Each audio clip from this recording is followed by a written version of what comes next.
Hello and a warm welcome to all the guys, girls and non-binary pals watching. I am Lucas Holland. This is Wiki Weekends and I am joined, as always, by Karl Smallwood. Hello. Karl, today we're going to be talking about something that I had to kind of jump on, and I say had to because I guess there's a deadline for this subject at this point. And what is the subject we're talking about today? The subject is the video game Anthem. You said that wrong, mate. It's pronounced Anthem. Boo. Boo. Boo. Anthem. Going straight into the wiki page here, Anthem is an outgoing online multiplayer action role-playing game developed by BioWare and published by EA. Boo. The fact that Wikipedia hasn't put was yet is hilarious to me. When you told me Anthem's servers are shutting down later this year, I was like, I thought they were already shut down. That was kind of a lot of people's reaction, is more surprise of this game is still alive, this game is still playable. So, I do have a question. You played it recently. Are the Christmas decorations still up? No, the Christmas lights did not stay up forever. Because that was a thing where someone had logged in, I think it was weeks or months after Christmas had ended. And it was I think it might have been February or something, and people were, do you know that the Christmas lights are still up, BioWare? Because they still are. Because no one cares, right? I presume that outgoing is meant to, kind of insinuate that this game is on its way out. But yeah, I think they announced recently that the game's going to be unplayable from January next year. Well, that's a surprise. I thought it'd been unplayable since day one. Yeah. Right? When I say unplayable, fully shut down. So I thought to myself, I was like, right, okay, I do want to get through Anthem because it would be an interesting talking point of this is a video game that in the future I'm never going to be able to play again. And then I played about maybe 5 to 10 hours and was like, this is I was on the struggle bus, Karl. Do you know my favourite bit about Anthem is that it was sold as, this is an Iron Man flying game. And you don't actually move any faster when you enter Iron Man flying mode. They just put speed lines around your character, and you're like, fuck this. You definitely do go a little bit faster when you put yourself to full momentum, because you can twitch your speed. But I'm presuming that the regular flight speed is probably the same speed as sprinting. Mm-hmm. But then you can sprint and jump and dash, and that feels basically as fast as flying. It also feels bad. That needs to be clarified. It feels really bad. It's mechanically, it feels awful to play. I think I would disagree there. I think that the Anthem I played in 2025, to clarify time of recording, I think that game fundamentally has some enjoyable mechanics. I think the flying feels better than other flying we've had in video games, which is not particularly a high bar, but the actions, the dashing, the jumping, stuff like that, it feels fast, it feels fun, it feels fluid. And to me, as somebody that plays Destiny, or did play Destiny a lot for 10 years, I feel like Anthem feels to me like Destiny 1 year 1. It has the bones in terms of the mechanics, but just in terms of the storyline, the quests available, the missions, all of that side of things, there's just nothing there. I almost feel bad saying I don't care if it goes away, but I don't care if it goes away because it wasn't very good. I do care about it going away because I'm very much in the mindset of I think everything should be able to be preserved. Just as examples of media, right? Is I am fully on the consumer side here of, if I paid for something, I should be able to use that thing. A company should not be able to arbitrarily decide you can't access this product anymore. I just mean that Anthem is a very poor example to hold up because it's not very good. If you want to make the argument of these things need to be made available in perpetuity so people can continue to enjoy them, don't use Anthem as your example. No, it's not the example, right? And I think it's very funny because I don't want to delve into the drama, I know you don't as well, but there's a petition right now for like stop killing games in the EU, and that was all, I believe, started by a person that was pissed off that The Crew 2 got taken down. That's the thing, every game has its fans. Every game does have the fans, and again, totally valid point of like, when we buy our shit, we should be able to have it. Like, I don't disagree with that. I believe in media preservation. 100%. But there is something to be said about the difficulty of doing so. And that's not where we have our expertise or knowledge in, especially when it comes to video games, right? Like, we're internet content creators, though, so we should talk about it anyway, right? And just be wrong. We should talk about it with supreme authority as if we know everything, but... Because... as the internet has shown us, even if we're wrong, we can just continue being wrong about it and never apologise. I love that that's an option if you're a big enough dipshit. You can just be wrong, never apologise, and still continue to be successful. We are being facetious here. We don't want to be that person that is just arrogantly wrong and confidently wrong. Like, it's why we're only hinting at this subject, because, we don't have authority on the subject matter. We just know our personal feelings are, if I pay for something, I should own it. It seems like a fairly basic concept that has existed for as long as commerce has. Back in ancient Mesopotamia, if I give a guy a pile of salt and he give me a fucking goat, he can't come collect the goat after the salt's gone because he wants the goat back. Fuck you, it's my goat. I guess in that allegory, the goat will die one day, just like many video games will, especially online ones. Better example using the goat would be, if I buy a goat, I should be able to do what I want with the goat. If I want to slaughter the goat and make some goat curry, I can do that. If I want to take the goat home and just pet it and have it as a house goat and let it nibble on my furniture, that's also my prerogative. Someone shouldn't be able to say, no, it's not your goat. It's like, well, I fucking paid for it, it's my goat. Yeah. We often talk about, like, media literacy on the channel, right? And stuff like that, where just, oh, well, what's a way that I can improve media literacy? It's like, just also watch bad things too, so you have a better understanding of what a true spectrum of good to bad means. Especially in regards to conversations online, which tend to be so binary. Just, if the only experience you've got of playing video games is every game you've ever played is like a 9 or 10 out of 10, then when you play a 7 out of 10, it's going to feel like it's dreadful, but you've got to understand there's way worse slop out there, right? It's weird that something like Anthem, which is a fine game, it's just disappointing. Like I say, it's a 7 out of 10. Yeah. And mechanically, it's rock solid. It might not be fun, but it's rock solid. It looks decent. It plays okay. But the fact that that's not going to be available at the end of this year, but I can still go get a copy of Ninja Bread Man and play that shit. Or I can get like Barbie Horse Adventure for the Xbox and still play that. That's the thing. I don't think it should be a decision for like a publisher to make whether something is worth keeping around or not. There should always be... I will always be like a proponent of every piece of media should have some form of preservation, and I should, in theory, be able to go and buy and play any video game I want at any point. Yeah. It's just... then like there is arguments of like, okay, well, who's going to pay for storage for that stuff? It's like, okay... and that's where things get way more complicated, it's right? It's difficult, right? And then you can argue the internet has infinite storage space, and technically that's true, but there's still a cost associated with that. Someone still has to maintain servers, and I believe that's what the petition's about, right? Of like, give consumers the ability to create their own servers and still continue to play these games.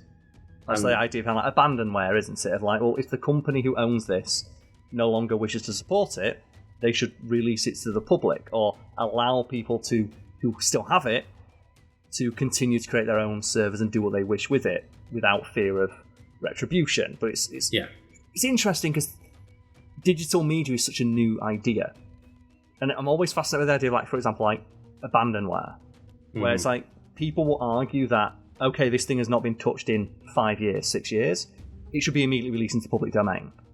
But traditional media like books is the life of the author plus 75 years. So, for example, if I wrote a book, released that, and then never decided to release another copy, that's my prerogative for my entire life, plus 75 years after I'm dead. But if I make a video game, if I don't touch it for 5 years, people should be able to just take it and do what they want with it. Yeah, and I think a lot of people use excuses like that to just feel justified for piracy reasons and stuff, right? Which, again, it's its own kettle of fish. But I've always found that interesting, that copyright... because I'm a firm proponent of copyright as well, because as creators, we kind of have to be. We have to have a very like blanket stance on copyright, because anything that would weaken copyright for like big things, like movies and TV and games, would weaken the copyright we have on the stuff that we create. That's Like all ships rise with the tide sort of thing. And it's a complicated subject. We probably shouldn't talk too much about it because it's a complicated subject people tend to think about in a simplistic sense. And are very passionate about and not wanting to have like a deep dive into the discussion. It's like, give me the answer, what's right. It's a very nuanced thing, and a nuanced thing that we're not expertise on, so we can't. But it's something we're passionate about. So if people would like to have a more nuanced discussion with ourselves, you can go to our Discord found link below. I'm interested in having the conversation. I just always want to clarify that, hey, I'm not a person of authority on this subject, and I would like to have a passionate discussion, but never seem like I'm the authority on it, right? No. Because that's where I think that people get annoyed by YouTubers coming out with shit like this. As I said, it's an interesting conversation, and it is one I'm fascinated by, especially how much the timeline has shrunk with digital content as opposed to traditional content. Like, I think the copyright claim thing is too long. Life of the author plus 75 years, I think is a bit too long. Yeah. I think life of the author should be 100% rock solid. Yeah. You shouldn't be able to take someone's creation off them before they die. And I also agree that you should be able to leave a legacy to your children. But 75 years feels just a little bit too excessive. That's not just your children, that's like your children's children. Children and your grandchildren and etc., right? But I do think that there should be, like, a grace period after you pass away so that your children can continue to benefit from your legacy. For example, if I left my children property, they're able to do something with that property. They don't have to pay taxes on it, but they still have a physical thing that they can sell or live in. It's a complex subject that often gets boiled down to a simple one. I'd love to, continue the conversation in the Discord. Please don't just come into the Discord with a blanket statement you got off Reddit. Please think about it. Try and form your own opinion rather than just listening to dipshits like us, right? Yeah. If you do listen to dipshits like us, at least take what we say on board before you go, no, you're wrong. Someone on Reddit said this, so that's what I think. Yeah. But anyway, Karl, we've immediately abandoned the actual subject for today. How ironic. Now this video belongs to someone else. The actual topic for today was, of course, Anthem, and it is set on a fictional planet named Coda. Players assume the role of freelancers, which are heroic adventurers who wear powerful exosuits to defend humanity from the threats beyond their city's walls. And just, talk about just some generic plotline, right? It feels like AI wrote it, which is weird because it's before AI was widespread use. It Mad Libs almost, right? Of insert villainous name, insert proper noun. Also notable that it's come 2 years after Destiny, which has a very similar idea of we've got the Guardians who defend the last city of humanity from things outside of the city. It's okay, yeah, sure. The game was kind of set up as a potential, Destiny killer, as many have been called over the past 10 years or so, which... You know what? Destiny's done a good enough job killing Destiny. That's the thing. Destiny's managed to, not kill itself, it's just... It's hard to keep people invested 10 years after the release, right? Exactly. And, 10 years is a long time. Do you know what it's not, though? It's not the life of the original creator. The original creator, no doubt, will go on to live for several more decades. And that's where things get very messy in terms of video games, because they are games that are worked on by hundreds, if not thousands of people when you're talking scale. So who can claim ownership over it, right? Well, Electronic Arts get to claim ownership over it, because everything that the people do belong to them. All their base belong to them. And then that becomes its own kettle of fish of okay, now the company owns something and they get treated as a person, but also a business. It's it's a fucking mess. It is, yeah. And that's the thing is okay, BioWare made it as a company, which then BioWare's an ever-changing amount of people going in and out of its stores. But then BioWare probably doesn't own the IP, which that Electronic Arts probably own the IP and the rights to the video game and stuff, right? And it's all just super messy in that regard. I do think that's where it's maybe an interesting discussion in terms of, again, where does the copyright fall and who does it fall to if you're talking lifetime of creators and things. But for example, Disney things like Mickey Mouse get attributed to the lifetime of Walt Disney. But is he the sole creator of all of those things? if you've ever been curious why it's the life of the creator plus 75 years, it's because it used to be the life of the creator plus 25 years, and then that was going to affect Mickey Mouse's copyright, and then it got extended to 50, and then 75. Yeah, exactly. Like, you can literally blame Disney. That's why I bring them up in the copyright conversation, because they have bent the laws around what they wanted with Mickey Mouse as much as possible. And that's why it's such a difficult subject to talk about, because I don't like the idea that Disney can just flash enough cash to own something forever.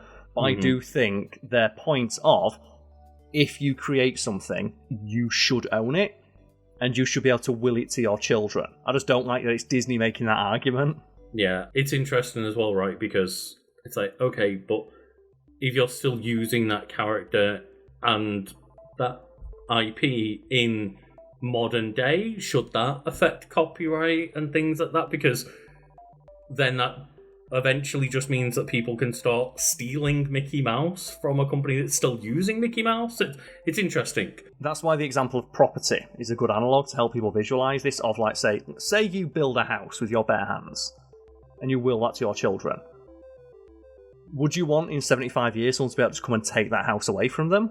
That's the equivalent of what's happening with, like, copyright laws. And that's why it's so fascinating to me that there's an argument being made that only a couple of years need to pass for something digital to become public domain. Because I know I'd be fucking pissed if I made something and I didn't do anything with it for 5 years for whatever reason, and someone felt entitled to just take it and as if it was their own. I was like, well, it's still fucking mine. I might not want to do anything with it, but it's still mine. You've experienced that in the past with regards to, like, your Fat Theme videos, though, right? It's like, yeah, you've had people just outright reposting them as their own content online and had to deal with that. Yeah, because they feel an ownership of it. Well, you've not done anything with it in a while. So it's still mine. I'm still alive. The channel's still putting out videos. It's like, at least wait for a channel to stop making content, right? It's like, say, Lucas, like, you bought a house, and then you went to live abroad for a couple of years and came back, someone had moved into your house. Would you be pissed off? They're like, well, you're not using it. It's like, but it's my fucking house!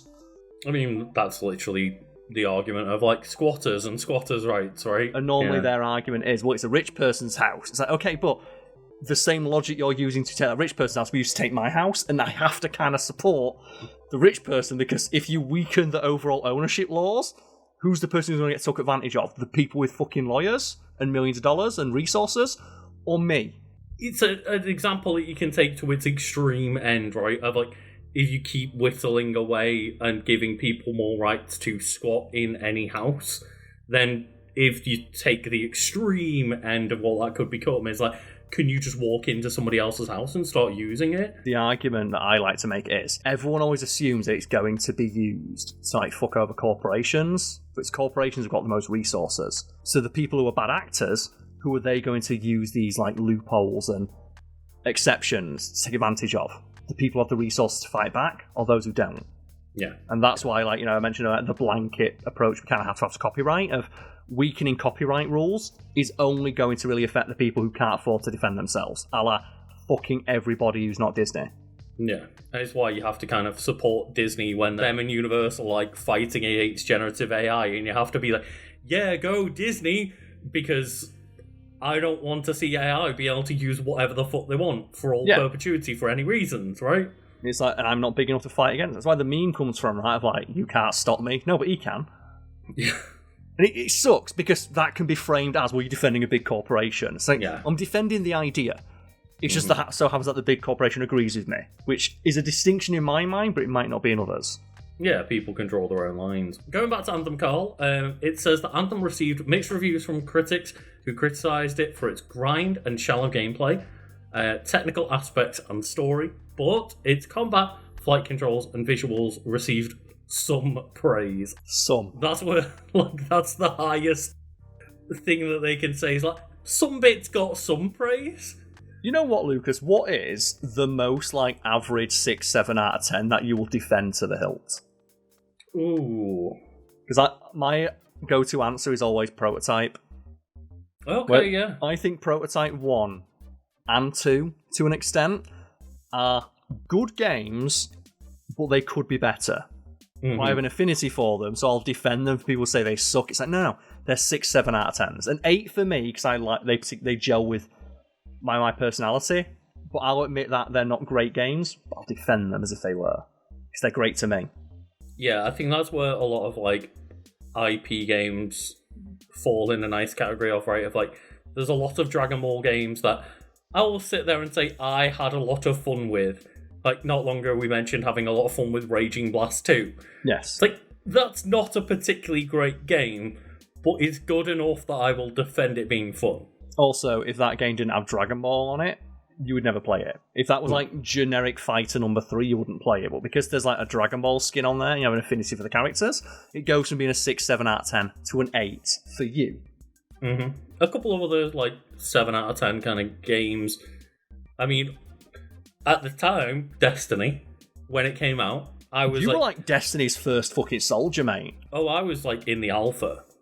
I was in the weeds from day one, and I still dabble in a bit of Destiny 2, but like the final shape was a good place to kind of emotionally sever your ties because it was the end of this like 10-year saga of story.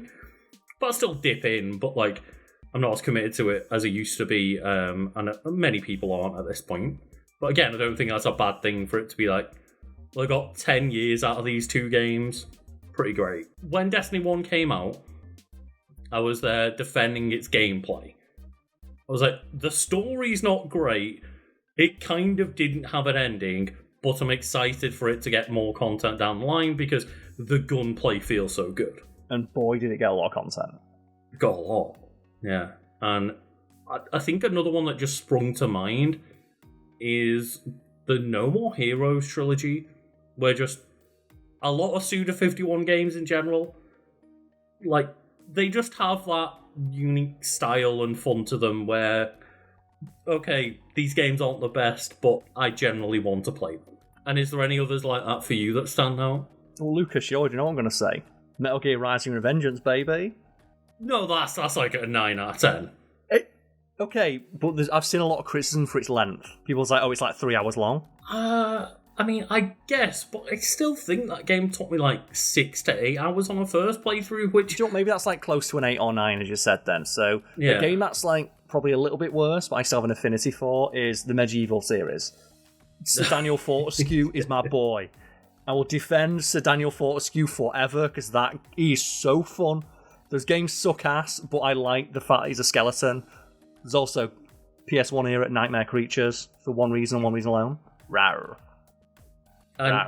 Yeah, I know you have a lot of love for Medieval, which I did as a kid, and then I started playing through that remake and went, oh, this is not great. Like, that's the thing, I don't like Medieval, I like Sir Daniel Fortescue. Yeah, it's fun, it's got a lot of cool personality, but I'm just like, going back to it, it just was one of those games where I shouldn't have revisited it, because, you know, it had the ability to, like, knock those rose-tinted glasses off my face. You're like, oh no. Like, oh no, yeah. Another one that I would probably never want to touch again. I mentioned it a few times, like Bugs Bunny and Taz Time Busters. That was one of my most played games on the PS1. Probably very similar. Of like, if I go back, I wouldn't have. I've enjoyed the experience. It's why I can never go back and play Gex. Well, Gex Trilogy just came out, Karl. Gex, the sexual harassment lizard. Imagine just thinking, who should we make into our mascot? How about a lizard who sexually harasses women? Fucking nailed it. Let's go. Get him up there with that bandicoot knobhead. Let's just make it a Matrix parody like Conker. And obviously Conker's Bad Fur Day was just parodying a lot of things. Like, it must be so easy to write the Conker games of like, just write movies but worse. Great. Yeah. Just write movies, but make them have like poop jokes in there.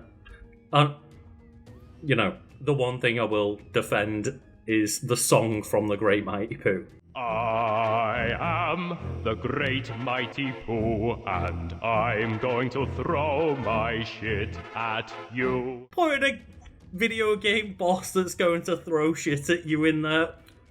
Cool. To be fair, there's a lot of video game bosses that throw shit at you. It's not often literal. I imagine that's most bosses in like Anthem, right? If I recall correctly, it's just bullet sponge bosses who shoot bullets. Yeah, it's bullet sponge bosses. Nearly every mission I played early on was like, go and find these glowing balls and take them back to one point, or stand on objective that you're scanning and keep enemies away. And that's fine every now and then, but when that was like, that was it, that was the crux of the gameplay, just, it got so boring and repetitive so quick, even though I was kind of enjoying the combat. Do you know what could have made that game a lot more interesting? If they like took a leaf out of, say, like Borderlands, where they just added a shit ton of more loot. Because that's the thing I remember about the loot, of like, a lot of it's just a 3% increase to your damage. Yeah, a lot of it was me ending a mission, and it's like, here's 5 white and 1 green weapon that slightly upgrade your stats. And that's fine, early game, but you need to, like, fairly quickly need to start adding in, like, crazy bonus effects. Like, when you play Borderlands, you play the first couple of missions, like, okay, this gun does a bit more damage, this is a shotgun, ooh, this machine gun has, like, a percentage chance for, like, ricochet on a headshot. Then you start getting status effects. Then you start getting, like, legendary weapons, and then grenade mods, and then class mods. I was able to go to, like, a presumably later editioned store in the game and get, like, a legendary weapon pretty quickly, and it was, like, a sniper, and it was powerful and shot fast. And I was like, oh, so it has nothing cool to it? It doesn't do anything cool. So I've been playing through, like, Diablo 4. It was on, like, PlayStation Plus. Mm-hmm. Never played a Diablo game before. And I'm having a lot of fun with it just because I'd say like 2 hours in after you learn all the basic mechanics, they start going, okay, this piece of armor changes one of your moves to have a new effect. Yeah, so, okay, I'm going to respec, and now my entire build is built around that move. Oh, a new bit of armor that does a different thing to another move. Okay, let's respec into that. And like every like 20 minutes or so, I'm getting a new piece of armor. That completely changed the way I'm playing the game, or makes me do a new build, or try a new path on my skill tree. Comparing it to a lot like Destiny, that's what I've got experience with, but like something like a Destiny or Borderlands, normally pretty early on is like, here's like, you know, within an hour or two, a weapon that like, when you kill an enemy, they cause a chain explosion of other enemies, or just some fun effect like that, right? Where just instantly the way that you're playing the game gets changed because of the weapon that you're using, and it becomes like fun, and you start adapting to that play style. And the fact that in Borderlands, multiple different things can impact the way you play. Like you have like your class, and within your class there's like 3 skill trees you can take normally, and those skill trees also impact the way you'll use. They'll power up certain different weapons, so you'll maybe gear towards a different weapon. So even people playing the same character might end up playing completely different ways. Yeah, and then going on to more like the story as well. This is like a BioWare game that was coming off the back of the Mass Effect trilogy and a Dragon Age Inquisition, which to many is their favourite Dragon Age game. Some people prefer one, a lot of people like Inquisition as well. Then this story was just annoying and vague. The fact that that's your own... You played Destiny and you're like, story's annoying. Destiny's story got good in the end, and there's a lot of likeable characters.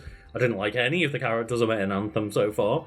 I didn't feel ingratiated to like keep the story going because it was just, well, there's a voice of the world, the Anthem, and we maybe need to stop it by flying some things into ruins. And you mentioned that you stopped playing the game, right? I don't know whether I might like dip back in, but I felt like I played enough where I went, I'm not having fun anymore. I don't want to play this whole thing just for the sake of talking about it on a video. Okay, because I was going to use the example of Borderlands 3, where Borderlands 3, both myself and you are in agreement here that the story of that game sucks. The main villains are awful, most of the characters are written terribly. It's cringy dialogue, outdated humour, but that gameplay is rock solid. And as a result, I might play through Borderlands 3 probably like 2 or 3 times. Just because the gameplay was good, which shows that you don't necessarily need a good story to get me to play a game. If you've got good gameplay. Likewise, you don't need good gameplay if you've got a good story. Yeah, and I don't particularly think that Borderlands 2 had the greatest story. It had a couple of charming characters, at least, like Handsome Jack's a very good antagonist. You don't even need a good story, just a good character or villain that is charismatic enough for me to want to see more of them. And I platinum Borderlands 2, I finished the campaign with every single character, including the DLC ones. Like, yeah, it was enough to hold me through, right? It was. Oh, what's your favourite Handsome Jack moment? I think just maybe the reveal where like all the shit talking about it's Butt Stallion, right? Yep. Oh, Butt Stallion! Butt Stallion!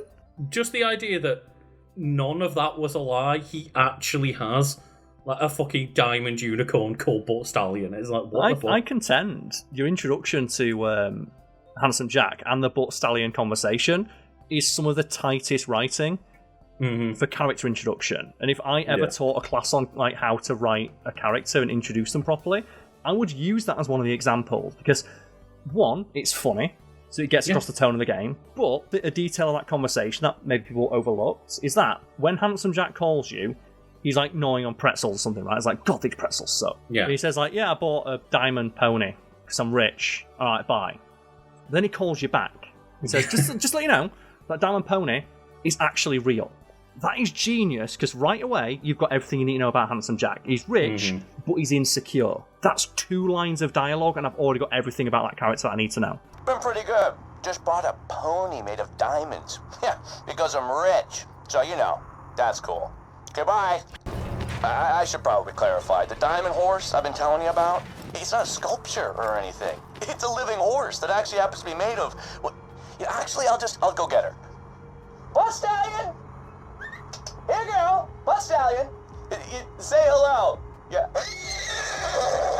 Butt Stallion says hello. The idea of, like, him just casually calling you and eating on snacks while he's doing it. He's like, he also doesn't give that much of a shit about you, right? You're just kind of like a weird little, fly on the wall to him, kind of.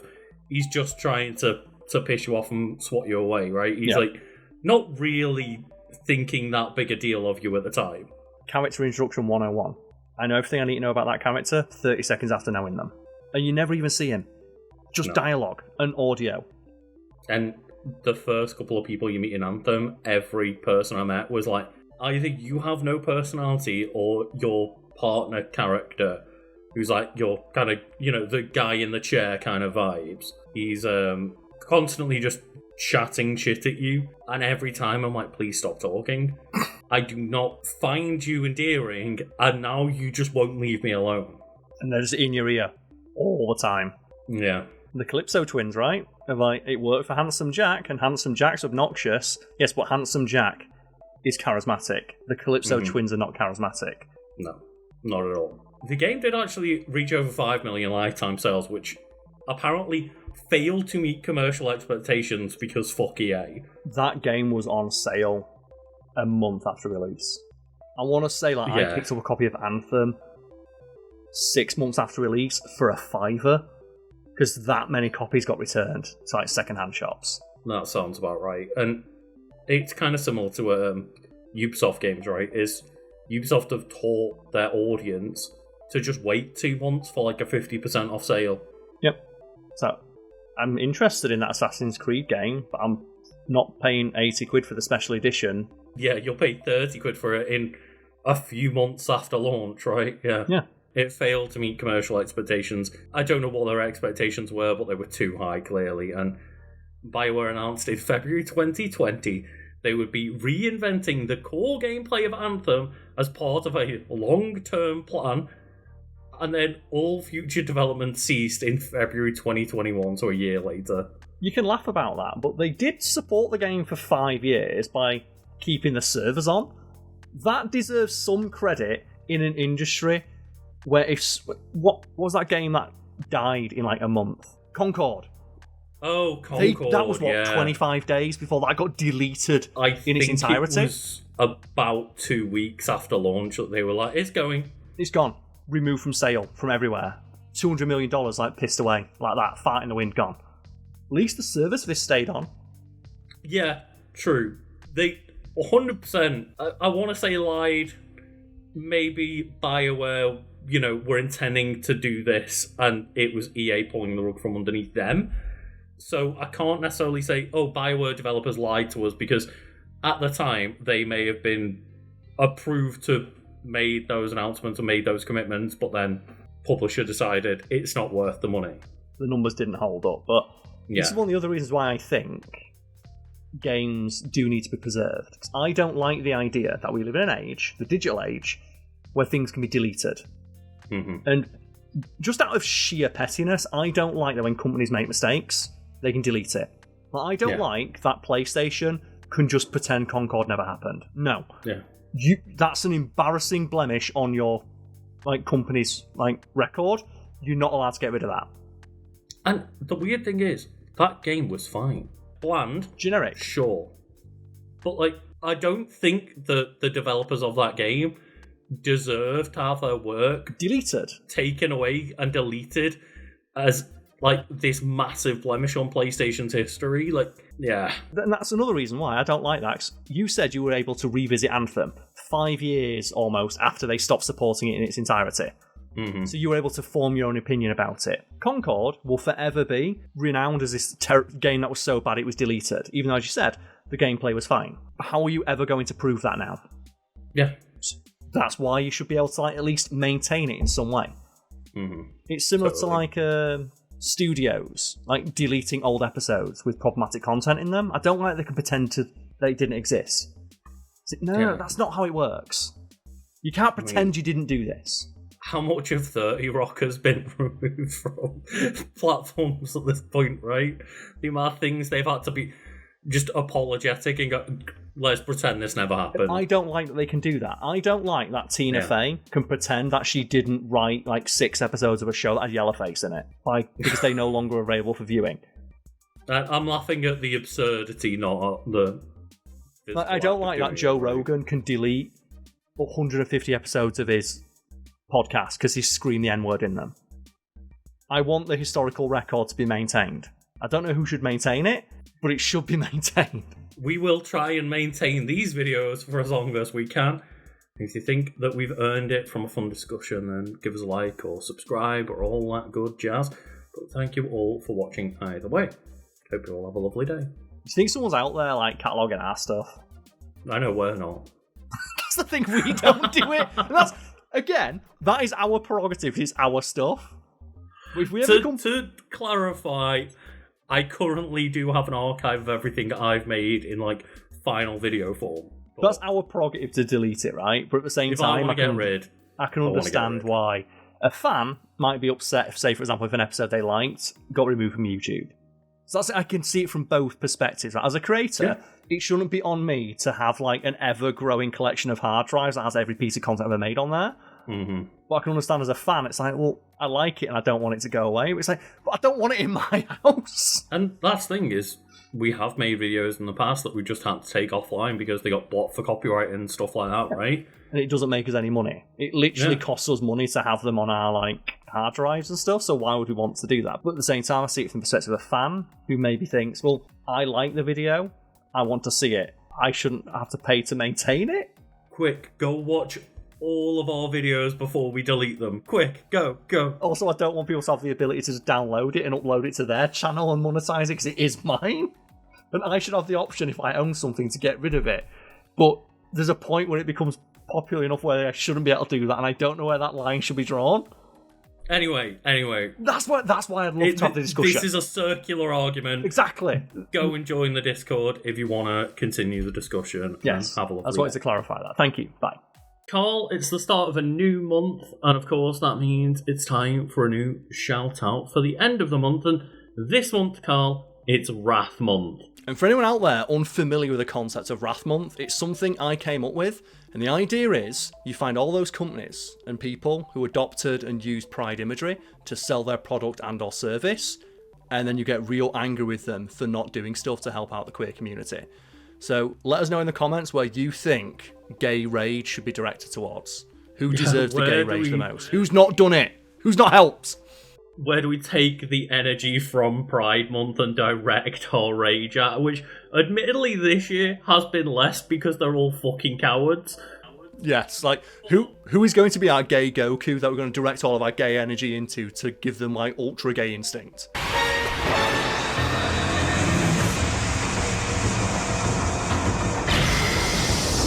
Either way, it's time to shout out everybody that made this happen for this month and kept all of the lights and mics on, so to speak.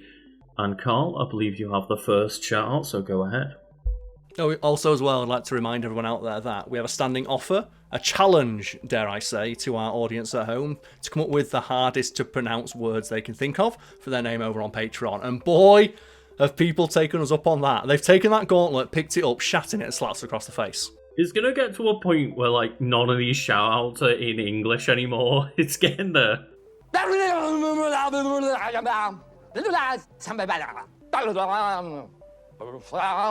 waiting for someone to just put asterisk the sound of anguish screaming.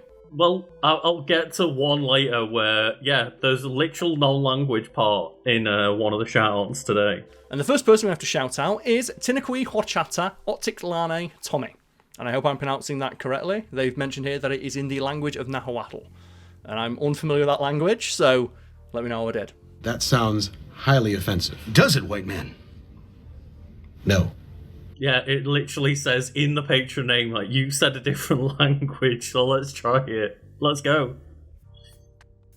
And then the next person we have to shout out is Carlo Palochico, which says, it's Spanish for Karl Smallwood. It feels like I should have shouted that one out, right? I feel like it's more natural for me to say it because I introduce you so often, right? Yeah, Carlo Palochico. I always thought Spanish for wood is Madeira. Am I getting that wrong? Maybe it changes because it's like, you know, the affix of like small suffix. I don't know. Yeah. Either way, the next person we have to shout out is someone who's left us a tongue twister here. So, the Boludos Bajando, Baja Blast, Buffing Bacas de Caca de Buffalo, Bombonado, Bolodeses, Bucanado, a Boca, Bailando con Barbosa. And as far as I can tell from the emojis and that, I believe that's like a fire dragon or flaming dragon. I believe so, yes, but I don't know how to pronounce emojis out loud. No. How did Egyptians do it? I don't know. Just bring out the hieroglyphics. Alright, read me back what I have so far, Mrs. Cleopatra. Bird, giant eye, pyramid, bird. Very good. Giant eye, dead fish, cat head, guy doing this. But then the next person we have to shout out is a little bit easier. It's Roslindis Memphis. I kind of got away with that one a little bit there. I am the man with no name. Roslindis Memphis. At your service. You have indeed, mon frere. And the next one is Bar Weep, Grana Weep, Ninny Bong. Yep, I don't even know what that is, other than some kind of bong, but yeah, I don't want to get into the other words. But anyway. Do you know what it feels like? It feels like one of those things you put down as a pub quiz name that sounds rude when it's read aloud. Like, you know, like whale, oil, beef, hooked. Well, oil, be fucked. Right? Fair. Yeah, or everybody's favourite MP, Mike, with the last name Hunt. Yes, Mike Hunt. Fuck's sake, I was trying to get past the censorship barriers, Karl. But anyway, the next person we have to shout out is Kicking Bucket with a little bucket emoji afterwards. I guess that's how you pronounce the emoji. You just describe what you see. You're playing catchphrase now. Just say what you see. A bucket emoji.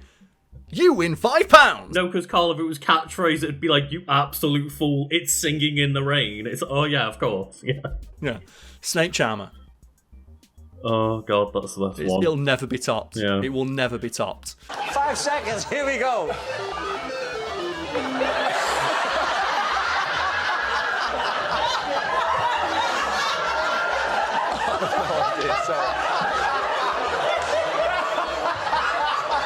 Sean, you're gonna have to speak or we'll run out of time. I have no idea, sorry. You have no idea, you don't. And next we have Lucille Distill, which is such a powerful sounding name. It makes my name sound like crap, right? We've got Smallwood Distill. Yeah, it reminds me of just like I don't know why I haven't made the connection yet, but I wonder if it's a One Piece reference because there's like the kind of the lore of D, as they say, or I think it's like the lore of D or the will of D. It's the will of D, right? But Karl knows a lot about the will of D. No, I know Lord of D. Oh yeah, the Lord of D, of course. Do you remember like that one time we were all drunk on group chat, just sending in Yu-Gi-Oh cards that could be a stand-in for the name for your penis, and I just like won with Lord of D. But then our mate sent in just like Lord of Legendary D. I definitely do not acknowledge that this ever happened and have no memory of it. But the next person to shout out, Karl, is where the lack of language comes into it, because we are supported by the lovely Bee of Awesome, and then insert... Because I got told to interpretive dance a hive of bees. I'm waiting for someone to be like, okay, and now just read out the entire Bible. And it's like, well, in the beginning, God created the heavens and the earth. The only thing I can think of when I think of a hive of bees is playing Zelda Breath of the Wild or like Metal Gear Solid 3 and like shoot down the beehive and the bees just attack. No. All I think is just that one episode of The Simpsons where Apu thinks he's a hummingbird and goes,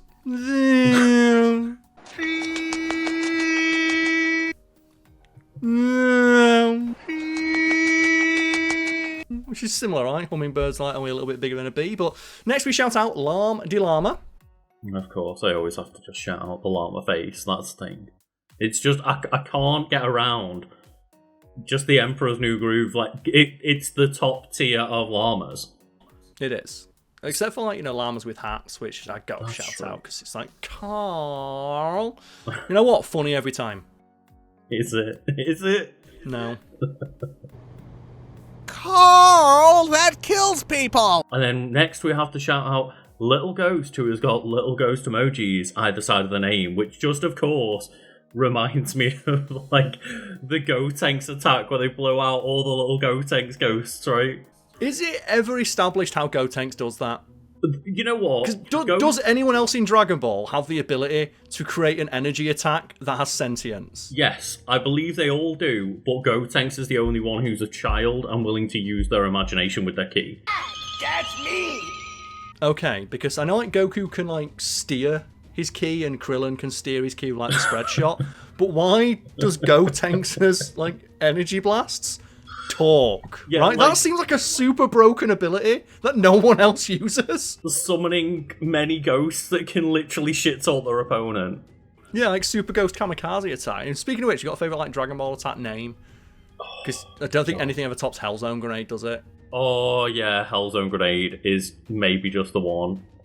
Or Light Grenade, just because the way that Chris Sabat says Light Grenade, as if his life fucking depends on it. It's like, Light Grenade! It's so good.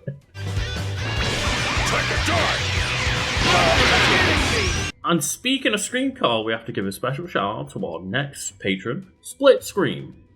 You know what, Lucas? Let's go. Favourite example of Scream acting from a video game. I mean, I can't not make it just the Night Trap Scream, which nearly got video games decimated. It did indeed, yeah. But is that like your favourite one, or is that the one you think's most important? I think a bit of both, because we've talked about it that many times, it's kind of now become one of my favourite.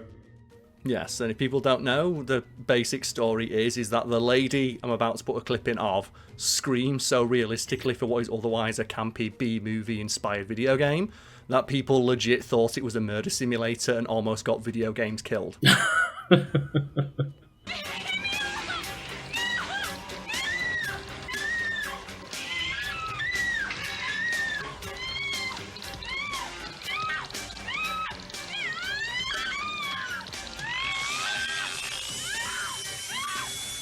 Impressive, right? That's a pretty good scream. And you know what, Lucas, to quote Metaton, screaming is against the rules. And if something is against the rules, you know, who'll come in and like shoot you in the head for breaking them? Judge Dredd. Just zero mercy. My favourite Judge Dredd moment in a comic is where a guy steps out into the road and Judge Dredd just hits him. It's like, fuck it. You got in the way, that's breaking the law. And then as the guy's like trying to crawl back to the sidewalk, Judge Dredd walks up and shoots in the back of the head and then sends a fine to his family because him dying in the gutter constitutes littering. I thought you were going to say obstruction of justice, but littering's even harsher. It reminds me of one of my favourite moments in Borderlands 2 where you go to that town that like Handsome Jack runs. Yes. And you hear him over the tannoy giving like information about the town. And he says something along the lines of like, the punishment for everything here is death, including littering. I should also let you know that complaining about the law is considered to be verbal littering. Did you know littering an opportunity is punishable by death? If not, you also ought to know complaining about opportunities laws is considered verbal littering. God, we need to do an episode of Handsome Jack at some point. I mean, to be fair, they've got about as much freedom of speech as we do in the UK right now. They do indeed, yes. Also, speaking of Scream acting, Handsome Jack, Damian Clark, is also the voice of Cell. Hell yeah. Yeah, he is. Do you like for Cell Max, for like Dragon Ball Superhero, they brought him back into the studio and just made him scream for 20 minutes and sent him home? I don't want to think about Max because that was just terrible. Awful part of that movie. But thank you all for watching, and we'll see you all